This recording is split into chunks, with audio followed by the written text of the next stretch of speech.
Welcome in, everybody. Josh here from 8-Bit Goonies. Happy New Year 2025. Today is officially the 1st of January here in Australia. So we always beat everybody by a few hours coming into the new year, and just wanted to jump on and make a quick little video. Wanted to let everybody know that I'm doing well. I haven't been uploading videos like I normally do. I apologize, but I'll be back doing a much more regular schedule moving forward now. Just lots of stuff going on, families, children, things going on like that. We just got back from some friends for the New Year's Day celebration. Had a lovely lamb meal with all the fixins and let the kiddos play for hours. And now they're having a nap, and I thought I'd jump on.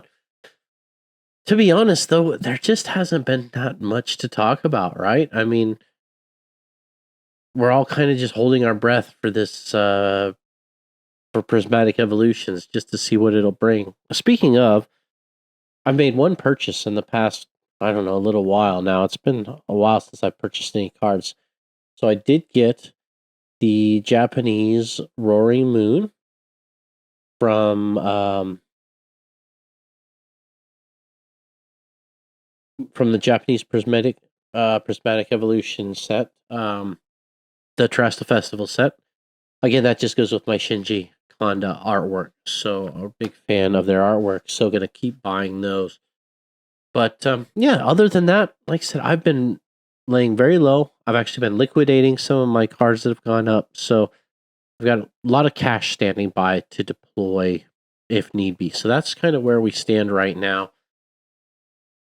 I've got predictions for you guys today. All right, I got some predictions for 2025. I've got 3 real predictions and one that's more of a just kind of a fact that we are living with now. So let's go through some of these predictions, and with that, I think I'll bring up some of what I think is going to happen here shortly as well. My first prediction for 2025, my Nostradamus in me says that Prismatic Evolutions will get lots of reprints, and it will be available at MSRP. We just got to be patient for it. Now, it may not be long, and it may be small windows and pockets, but I think if you're vigilant and you're patient, you will find Prismatic Evolution sealed at MSRP, whether it be a big box retailer or an LGS. I'm not predicting oversupply. I'm not predicting low prices. But what I am predicting is that there's going to be a lot of product. They know that this set is going to sell.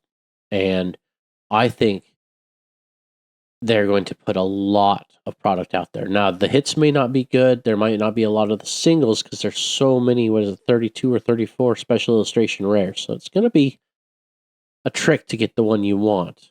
But I do think that over the course of next year, now beyond next year, we'll have to see, if are they going to continue releasing products and putting it in products for years? Hard to say. The tough thing is no booster box, right? That makes it so much more difficult to try to just get your hands on some packs. I'd love to just get a case or two and stash it out. Obviously, that's not the plan. So at the moment, I'm hoping to get between 10 and 20 ETBs plus the Pokemon Center ETBs plus a nice little pile of the ancillary product. Just, I guess, to stash out. I'll probably open some of the bigger boxing stuff just because I want to open some of it.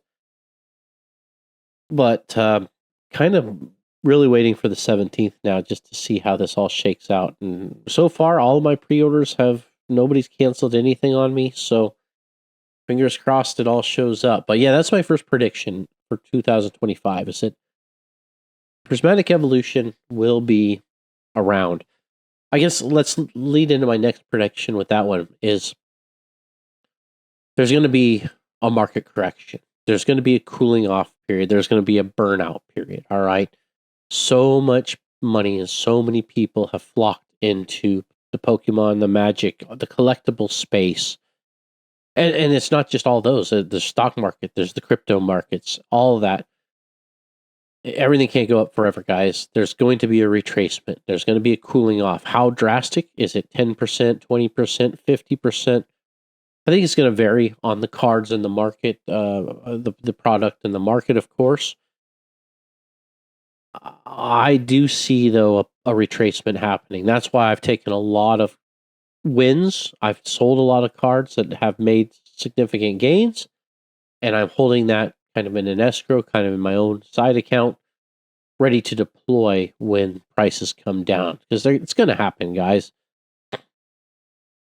And with that, we're going to see a cooling off and a burning out. The people that have come into the hobby and have hit it so hard. To be fair, I'm one of them, but I'm here to stick around. But I think a lot of people are going to get burned out, and they're going to be tired of chasing these target, whatever, chilling rain ETBs to make $20 or $30. It's just not a long lasting thing. People get into the mania of it. And I think that's where we are right now. We're in a manic cycle, and it's going to bring in all that, the bad players and the thievery. And I think a cooling off, a burning out, getting rid of 20-30% of the new population that's are acting, the bad actors. I think that's going to be very good for the hobby. Bringing prices back down to a normal level. Yeah, it doesn't look good on your portfolio. You want your shiny app just to be a vertical line up for your portfolio, but that's not practical. It's not healthy for the markets either. And I just think we're due for it. So I think 2025 we will see that. It may not come till towards the end of it. It might come sooner than we think.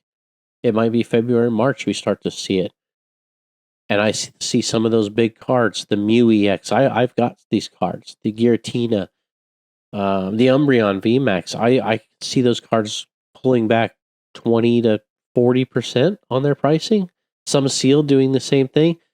And then that causes a panic, and it causes more people to sell, which is kind of a vicious cycle. But it's going to happen, guys. Just be prepared for that.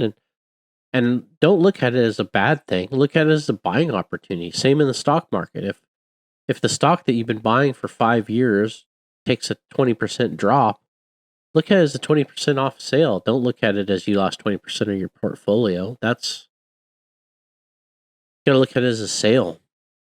And that's why I'd be looking at Pokemon. If Surging Sparks or something tumbles 20-40%, I've got the capital to deploy into it to ride it back up. So that's the plan there. Another prediction. Rip and ship culture will continue. It ain't going anywhere, folks. And that kind of leads me into, my next predictions all around is rip and ships are just going to grow. The ones that are out there are going to get more popular. There's going to be new startup rip and ships. And it leads me further and further down the road that sealed is king. We all know that already, but it's just becoming much more emphasis on sealed is king. There's only so many sealed boxes, right? But as those boxes get open, more and more cards come into the market. So there'll always be more Umbreons introduced. There'll always be more Giratinas from Lost Origin introduced. But there'll never be more sealed boxes introduced. Those will only suffer attrition. Those will only dwindle in quantity. And we're going in exponential rates with it now, guys. So just something to think about. Rip and chip culture is here to stay. I personally, I think it's good for the hobby. I think it gets a lot of excitement going for the hobby. It gets a lot of eyeballs onto the hobby. I don't necessarily like all the gambling and all the scamming that comes along with it. I'm personally have no interest in it. If I want to open some packs, I'm going to buy the packs and open them. But I know people like to be involved in a community. People like that shout out from their content creator as they crack their packs. So if you like rip and ship, I'm not discouraging you from doing it or running one for that matter. It's not for me. But I do see. I guess I could see the appeal of it. So I'm not knocking you if you do it, but it's here to stay, and it's really good for us sealed collectors who get in at get in. I have no problem anymore locking in pre-order pricing 2-3 months before a product comes out and paying cash up front for it. I've paid a lot of my over $1,000 in Prismatic. I've paid for $800 of it already up front. It's just more of a guarantee. And it builds a relationship with those card shops, right? The LGS has now had my money for 2 to 3 months. They've been able to do whatever they want with that, make their capital. So I expect to get my product now at the price we agreed upon. So yeah, that's the plan right now. One more bold prediction from myself, and that is that the most expensive card from the Scarlet and Violet era is not out yet. I think the most expensive card from the Scarlet and Violet era will be printed in 2025. I'm talking over the long haul, 5-10 years from now, when we look at Scarlet and Violet era, I think we're going to say the most expensive card was printed in 2025, not released in 2023 or 2024. I don't think it's going to be the Greninja or the Pikachu or the Bubble Mew. I think first off, it's going to be this Umbreon or this Umbreon. That's what's crazy. It could be both of these Umbreons. The other thing it could be is something we haven't seen yet. Something from Team Rocket, some Mewtwo or some, who knows, right? And with that, 2025 could bring us something new altogether, a new textured or numbered cards, or who knows what they're going to introduce. But I just have a feeling that Scarlet and Violet era is going to go out with a big bang, not a little whimper. And as part of that, we're going to get our most valuable card. It could be in the next couple of weeks, guys. If you pull that Umbreon, first off, let me know if you want to sell it. Second off, hold it. I'm going to say hold it. I'm going to try to get myself a couple for the long term. I'm very excited for it. I am going to get, and honestly, that's my only chase. I want that Umbreon, maybe the Eevee, and then, of course, the Roaring Moon in English are my big chases. So that's another reason I really don't want to crack much product. But if I'm getting a ton of it, I might open it to sell some singles. We'll have to see what hit rates are look like. There's a lot to think about with this set.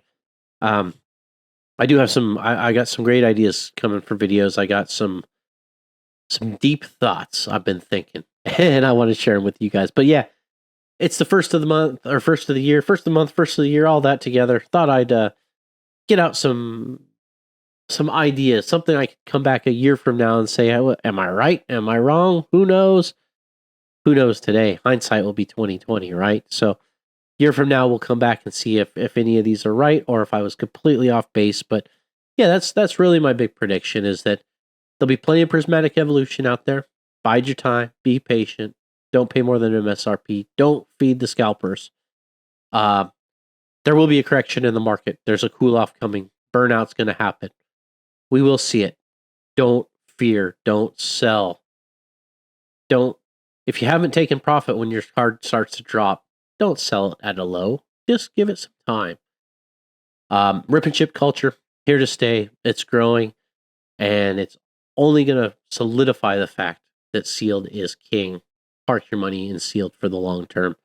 And lastly, is that the most valuable card of the era hasn't even been printed yet. I stand by that. I will come back next year, 2026, and I'll say, see, I told you so. But keep your eyes out, guys, because I think we're going to see some bangers in 2025. So anyway, thanks for watching, guys. Got the cards going out to the US for our 1,000 subscriber giveaway. Thanks for everybody that stopped by and watched that. That was awesome. And we'll just keep going, man. We're at over 1,200 already when we hit 2,000. Who knows what we'll do? We'll do something for you guys, though. So thanks again, everybody. I really do appreciate you liking, subscribing, watching the channel. It means the world to me. Happy New Year. We'll talk to you soon.